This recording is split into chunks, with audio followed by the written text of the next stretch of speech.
सोने का सिंदूर वाली हले अम्मा बाड़ी खाड़ हो। खोल बबुआ पलकी के वड़िया मंगिया बहोरी हो। खोल बबुआ पलकी के वड़िया मंगिया बहोरी हो। सोने का सिंदूर वाली हले चाची बाड़ी खाड़ हो। खोल बबुआ पलकी के वड़िया मंगिया बहोरी हो। खोल बबुआ पलकी के वड़िया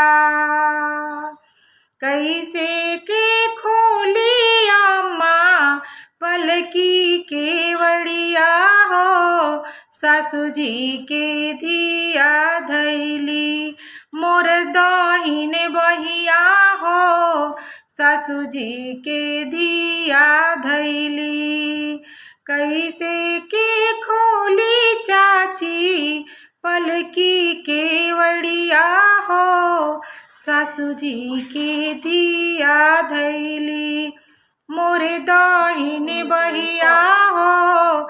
सासू जी के धिया धैली सासू है नेपालिन बिटिया सरहज बंगलिनिया हो। साली खट किनिया मारो नौआ डूबवलसी हो।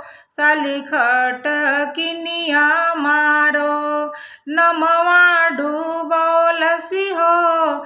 सासू है संगालिनी बिटिया सरहज बंगलिनिया हो।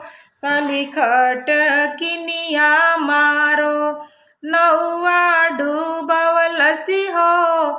साली खट किनिया मारो सोने का सिंदूर वाली हले भाभी बाड़ी खाड़ हो।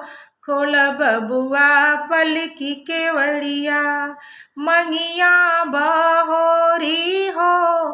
खोल बबुआ पलकी के वड़िया कैसे के खोली भाभी पलकी के वड़िया हो। सासू जी के धियवा धैली मोरे दहिनी बहिया हो। सासू जी के धिया धैली सासू है नेपालिन बिटिया सरहज बंगलिनिया हो। साली खट किनिया मारो नमवा डूबवलसी हो। साली खट किनिया मारो नमवा डूबवलसी हो। साली खट किनिया मारो।